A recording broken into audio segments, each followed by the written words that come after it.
Connected, and we're back. I'm out in the woods, folks. I'm out in the woods. We are back. We are so fucking back. Sorry, I'm out in the woods, okay? They don't give us internet out here. All right, I backed it up a little bit because I know you probably missed a little bit of that, so let's get to it. It took the roof off of that bin, but it didn't touch the corn. Thank you, Terry. Thank you, Clutch, for coming back. Minden's mayor also breaking down at one point, suffering damage to his home and business in 1976 and now in 2024. 1976. What, yeah. Thank you, Smash. Thank you, Lenny. That was the last time. But community members are hopeful they will be able to recover. The mayor of Minden says the curfew will remain in effect until further notice. Reporting in Minden, Devon Taylor, KETV, Newswatch 7. Okay. Love local news. It's really an interesting look there. Great local, I'm your Southwest Iowa neighborhood report. Great local reporting. Let's get one more little local reporting clip here. More footage from KMTV, CBS this time. In Minden, I'm your Southwest Iowa neighborhood reporter, Katrina Markle, and I've been speaking with folks who have been displaced by the storm. Looking out the windows, we went upstairs, because we're still stupid. We went upstairs, looked out the window, and we're like, oh my God, there's debris over there. Jolene Swotek and her daughter rode out the storm in their 110-year-old house. It's still standing, though many nearby neighbors were not so lucky. And by the time I get She's to the lucky to be doorframe before the alive. basement, I'm holding the walls because I'm stupid, I guess. And just shocked. Like, you ever seen the movie Twister where the stuff's going sideways in the windows? It ain't no joke. That's exactly what it looks like. Friday night, Cody Whitfield told me his in-laws, just outside of town, lost their home. But not the brightest everyone was safe. bulb on the tree light. You get calls rope. like, hey, you need help. We're on our way. Not the brightest bulb. That's what's great about living in a small town. You get support from everywhere. In Shelby, too. Thanks, Lenny. Thanks, Smash. Shortly after the storm hit. All the livestock is going to Thanks, Clutch. Nissen Farms. Outside the fire station, Senator Joni Ernst said she saw the same thing. Rural Iowans, neighbors helping neighbors. Yeah, they have to help each other because you're not helping them. Iowa reporter in Minden. Yeah, exactly, Blue Brother. That's the problem. In Iowa. Minden loses 180 homes. The images coming out of Minden are gut-wrenching.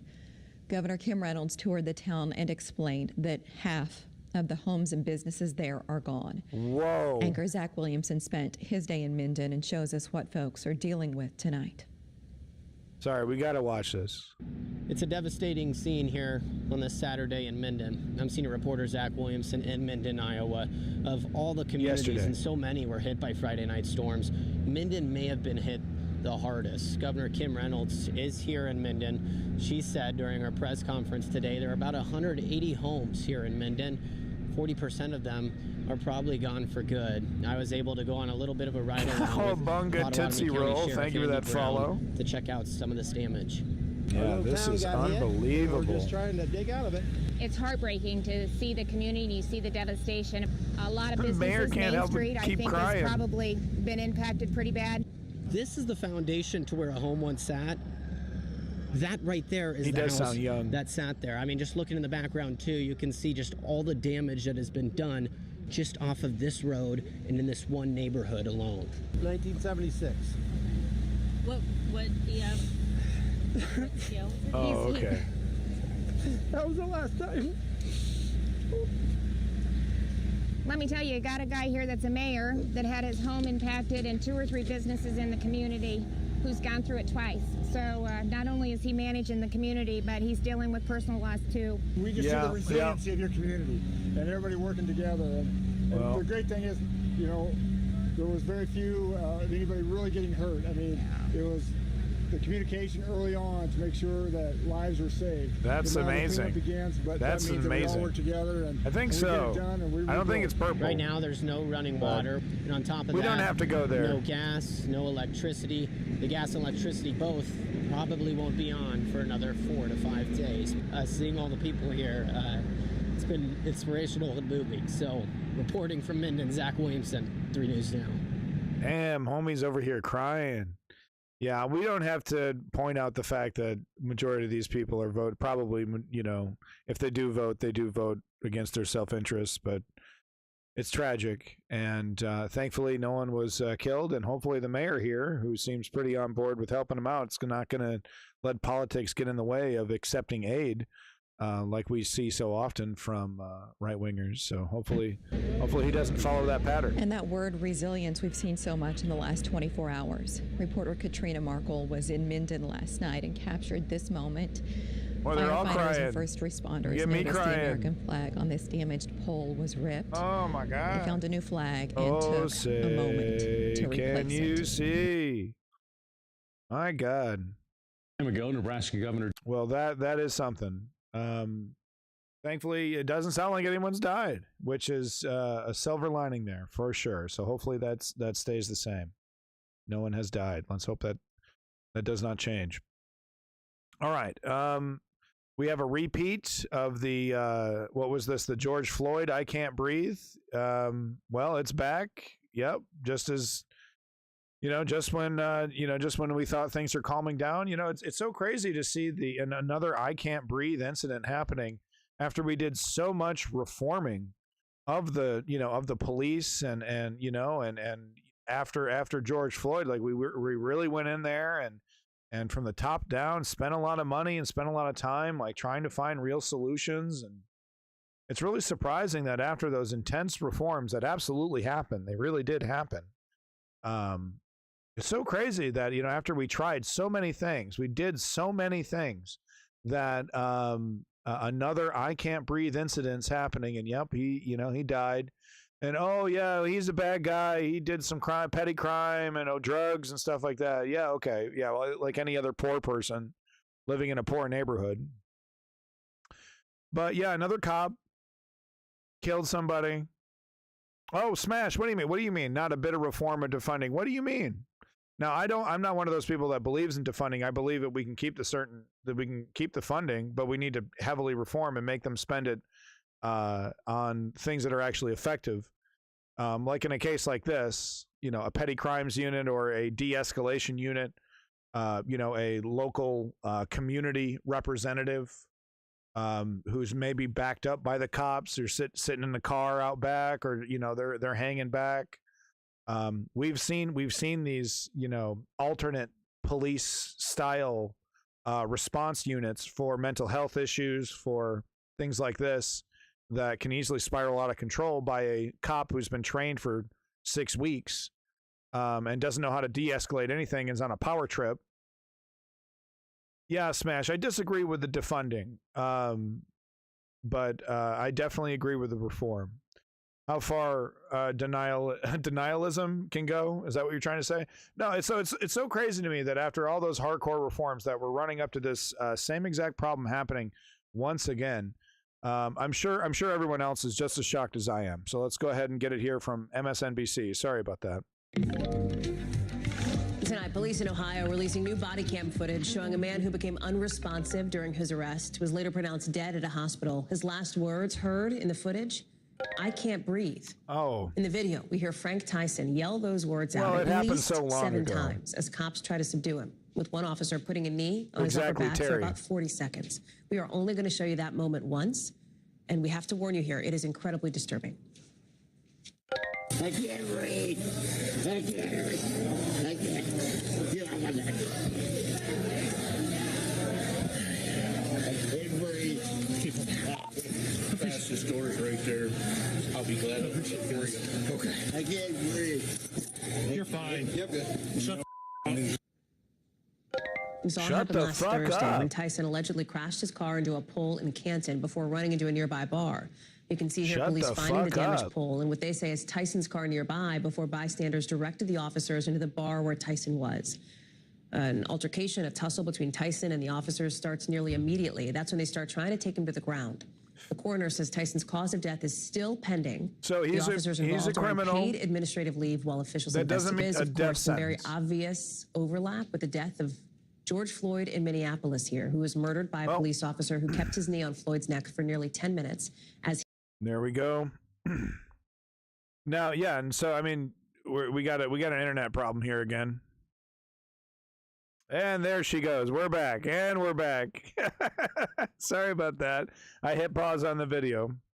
We are back. But yeah, they're making the comparison to George Floyd, but it doesn't, I don't know. We don't know how long he was on the person's neck. He shouldn't have been on the neck at all. I think that's a hard rule that you're not allowed to, put your weight on their neck at all at any time. And they should be aware of people that have weight issues and other issues with respiratory, and being placed their whole body on the pavement, full chest on the pavement and then they put their weight on their back, forcing their lungs, to compress, not being able to breathe. They should be trained on these things. And like I said, they get about 6 weeks of training. So you tell me. George Floyd in Minneapolis here, who was murdered by a police officer who kept his knee on Floyd's neck for nearly 10 minutes as he too cried out, "I can't breathe." Floyd's death and his last words becoming a rallying cry for the Black Lives Matter movement, spurring huge protests against police brutality in this country. NBC's Dana Griffin is following this one for us. And Dana, we'll get to that overlap again, not an apples to apples comparison, but let's start with this video, which shows almost everything from start to finish over the course of 35 minutes. Explain that and where things go from here. Yeah, and I want to walk you through that timeline. And I think there are 3 key moments here when you look through this video that lasted some 35 minutes from the time they arrived. 40 seconds, an officer kept his knee on Frank Tyson's back. Okay, here's the timeline. And then it took about 5 minutes, 29 seconds between the time he last said, "I cannot breathe," and the first time we actually see officers check his pulse. An additional 3 minutes go by before they start doing CPR. Now, I think what's most disturbing about this video, as you mentioned, they weren't holding him down for several minutes as people pleaded with officers to ask them to get off, but it's the what happened. Some guys can't handle that treatment. And you notice that he was very combative, yelling out, "Call the sheriff." And there's actually a woman in that video who said. So, I mean, but the problem is that he was absolutely 100% resisting arrest. He apparently wrecked a car. It sounds like he was, on some kind of like bender, having a mental health issue. So I'm not saying the cop shouldn't have been involved here, but I think that's what we're going to hear from people. And maybe that's why we haven't seen any of the riots or any real response about this one, even though there's a lot of similarities. Maybe the response is coming. But the clear resisting arrest, and then of course, people when people hear that other people are putting, people in danger with their vehicle, that definitely changes their mind. But once again, that does not guarantee a death sentence. Okay, yeah, if you resist arrest, you can, there's like, it's like 4 or 5 on 1. Yeah, okay, he's giving you a hard time, but you don't need to make it even worse. Getting on it, grilling into him. Oh, this will show you. This will show you. Far too often, police are very comfortable, committing revenge on the people, that they're supposed to be arresting. And look, I understand, it's one thing for a cop to punch a pedophile in the face. Okay, it's another thing for a cop to dig his knee into their back and put their knee on their neck. When they're a drunken idiot, putting people in danger and, resisting with his fat guy kung fu for a couple seconds, it's 4 or 5 on 1. There's a big difference between that. And, a lot of cops, and it's like, is it race? What is it? It can be fixed. It can be reduced at the very least, with proper training, with proper rules. But the problem is that the cops will overreact, or they'll do things like this, and then the police union comes in to their defense 100%. They did no wrong. They're just doing their job. And what does that tell the police? Well, I can overreact, and, this union's going to have my back, so I can just get away with it. And then the behavior repeats itself. Says, no, they're here to help you. So it's clear that he's in some sort of mental crisis or health crisis here. Terry, and even watching when cops officers is get him handcuffed, he doesn't make a peep. To go from being so combative to not saying a word should have been the first indication. You later see the officers making jokes about, at least one of those officers making a joke about always wanting to be in a bar fight. And it wasn't until they looked down and realized something's not right here that they finally call an ambulance. But it still took several minutes even after that ambulance was called for them to start administering CPR. Listen to what else they said during that body cam video. Can you calm down? Yeah, he might be out. Breathing? He's fucking dead, you jackasses. Did he have a pulse? I didn't feel him. Can you tell medics to step it up? Yeah. It was not responsive. I don't know if I can feel a pulse. So both of those Canton police officers are now on paid administrative leave as the department investigates. And actually, there's a state department that's actually taking over this investigation. Nice little paid and the mayor vacation. says that they plan to be very transparent about what comes out in that investigation. Hallie? We talked about how Tyson's death is coming nearly at the 4-year anniversary of the murder of George Floyd. There were so many promises of police reform back then, including, in some instances, the suggestion for reforming tactics that restrict the way that a suspect can breathe. Talk us through that piece of this, Dana. Yeah, and I think, Hallie, just those haunting words of "I can't breathe." We've heard in several cases where people were killed, or where they died after pleading with officers to help them. And this was the same plea that this man made in this video. And I think with a lot of police departments after the murder of George Floyd, there were talks about, you got rid of the carotid chokehold because of what happened to George Floyd.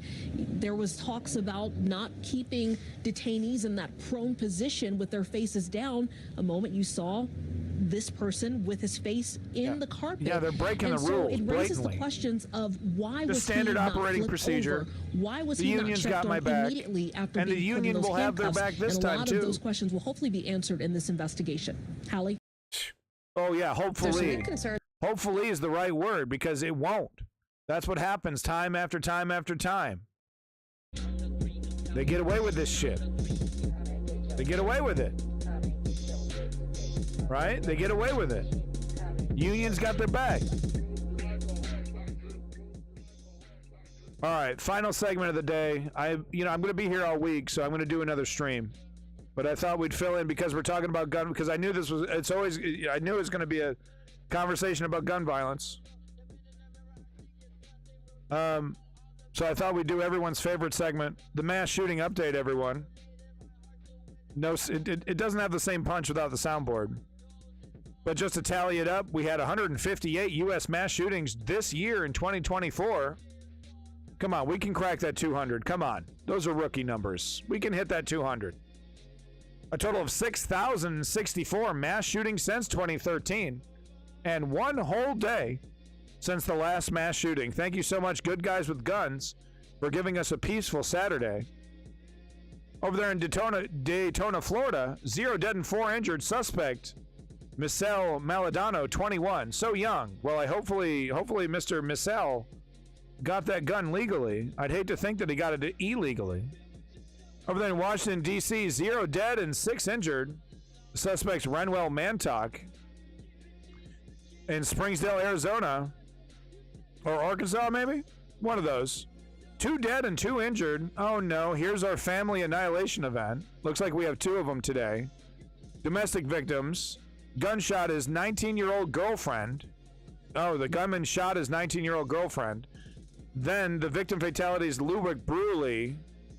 Gunman Eulin Guidry, 20. So he shot his girlfriend, then killed himself. 19 years old. Over there in Petersburg, Virginia, VA, Virginia, 0 dead and 5 injured. Juvenile victims, 16 and 17-year-olds among the wounded. Gunman unknown. Gee, I'm starting to see a pattern. Gosh, I don't know, maybe all that hogwash about how guns are the most, the number one thing killing kids nowadays. God, I don't know, guys. Seems like a bunch of fake news, if you ask me. And over there in Yukon, Oklahoma, 5 dead. No injuries. Looks like we have a family annihilation event here. Big one. Domestic plus juvenile victims. The gunman fatally shot his wife and 3 children. The victims' fatalities, Lucas Candy, age 12. Ethan Candy, age 14. Dylan Candy, aged 18, and the wife, Lindsay Candy, aged 39. The gunman was Jonathan Candy, aged 42, died from a self-inflicted gunshot. We see it happen so many times. This one sounds extra super duper tragic. You know, while MSNBC is jerking off Donald Trump, shit like this is happening. Oklahoma City. It was about 9:35 when police received a 911 call from a 10-year-old inside the residence indicating that everyone inside the house appeared to be dead. Officers responded to the scene. They found the young man out front. They went inside the house trying to verify what they were told and to see if there were any victims that they could save. Yeah, Davin. Once inside the house, officers found 5 people deceased. At that point, once they realized that the 5 were beyond saving, they checked to make sure there was nobody else in the home. Nobody else was there. They backed out. At that point, we have to apply for a warrant to go in and process the scene. That went on throughout much of the day yesterday. We talked to neighbors, talked to everyone else that could be involved, family, friends. Whole family is lying there dead for hours. Investigators determined that sometime overnight, the husband and the murderer in the home, Jonathan Candy, became involved in an altercation with his wife, Lindsay. Yeah. At some point, he armed himself with a gun. He shot her multiple times, killing her. At that point, he systematically went through the home, shooting and killing their children. All of the children belonged to them. There was one child, the one that called 911, that was found unharmed. We don't know why he was left unharmed. I know that's a question everybody has. That's a question we have too. Probably successfully hid from him. Nobody's ever going to know the answer to that. It's unclear what made him want to go through the home, killing the children, but make no mistake about it. So I've seen some psychological analysis, and obviously this is just, amateur hour shit. But from my, if I recall correctly, it's a power thing. It's a control thing. It was probably, discussions of divorce, or maybe he was caught cheating, or, things were falling apart. And, the pain of losing all that you have, you control everything. You got the whole family, you got the whole thing, you're it's a big part of your identity. You're a successful guy, whatever. And then it all starts falling apart. It's a control thing. And it's a mental health issue. It's exacerbated by money issues. It's exacerbated by politics and religion in some cases. But really, it comes down to unchecked, undiagnosed mental health issues, often substance abuse issues, of course. But it turns into a control thing. That's why they have to annihilate the whole family. And then they're cowards. That's why they're shooting women and children, because they're cowards, and they don't want to receive any punishment, so they kill themselves. We see it literally every week. We see at least one, usually 2. What happened in that residence was nothing short of a massacre. Those children were hunted down and killed after the woman was killed. The child was placed with relatives, with a relative to take care of him.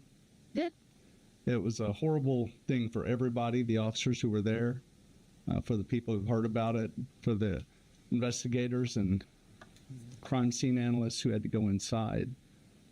And it was certainly most horrible for the young man who woke up and found the carnage in that home.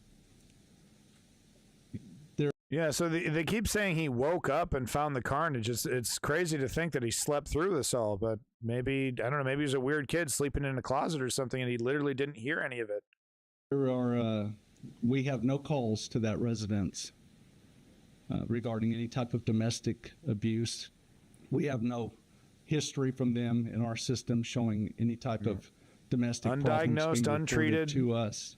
Yep. So that's something that we're going to talk to friends and family and see if they may know. And then you sprinkle in money issues, you sprinkle in infidelity, you sprinkle in bad feelings, hurt feelings, and then add unrestricted, uncontrolled access to incredibly deadly weaponry.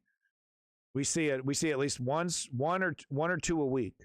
And if anyone's been watching the News Underground, you can agree. I cover it tragically quite a bit.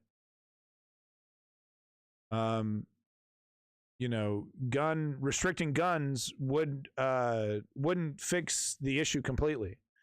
It has to be a double whammy of gun regulation and, of course, mental health regulation. We need to invest more in that, treat it seriously, remove the stigmas behind it.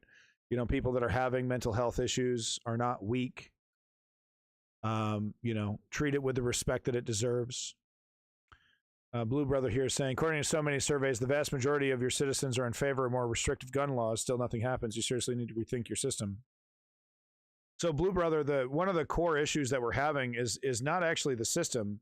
There's laws on the books. There's regulations on the books. There's systems in place for a lot of this. There's checks and balances. The problem is the people that are in charge don't respect those systems, don't respect those laws, and they're not following through on them. So, that's kind of the whole goal of Project 2025 is to install a bunch of partisans who will just, not do their job, who will just ignore what their job is and allow themselves to be a completely irrelevant body. Yeah, it's corruption.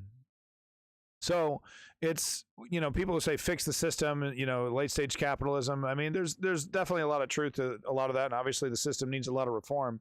But one of the big things that we need to do as citizens is that we need to hold our politicians accountable electorally, but also using the 3-step program that defines political activism. Step 1, inform yourself, which is what you did all day today. And if you stuck it through this whole stream, you're fucking awesome. Thank you. Step 2 is, of course, join a progressive political organization or put your name down on something. It's a union maybe you like, or it's a politician that you're digging, that's really representing your values.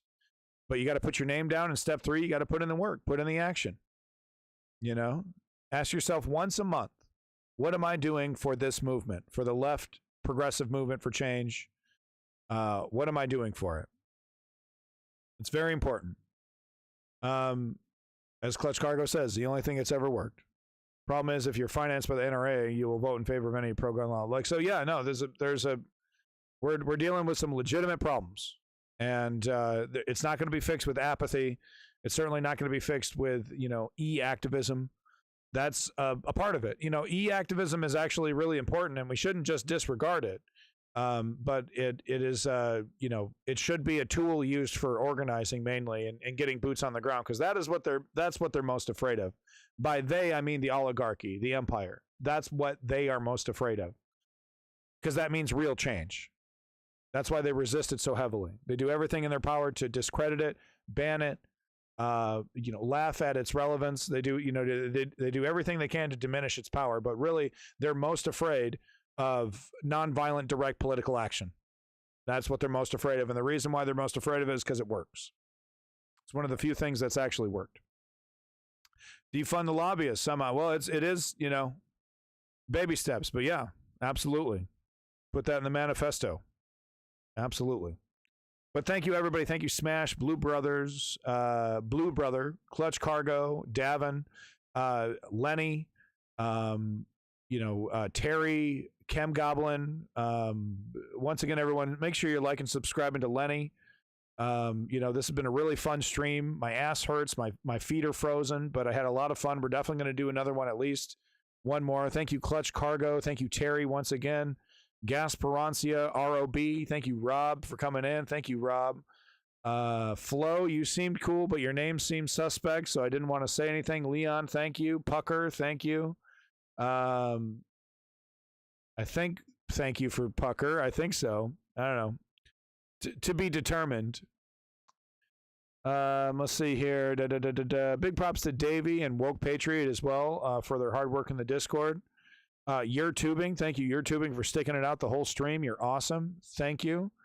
Cowabunga Tootsie Roll. Thank you so much. Let me see if I can get stand up here. Oh, Oh, fuck nuts. Oh, God. Oh, Jesus. Oh, my ass. My ass hurts. There you go.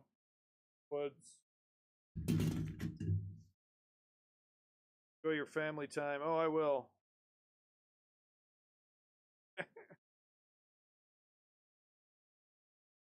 It's actually a dangerous cliff. It's actually, as soon as if I were to try to walk into the woods, I'd fall immediately. But no, thank you everybody for coming here. And like I said, we're going to do another stream, probably not tomorrow, but in the next few days for sure. Thank you again for tuning into the News Underground. I greatly appreciate it. I am Abandoned Nihilism. Peace in that motherfucking Middle East, and glory to the Ukrainian democracy. We're going to win it. We're going to win it somehow. Sounds desperate. Shut up. All right, bye.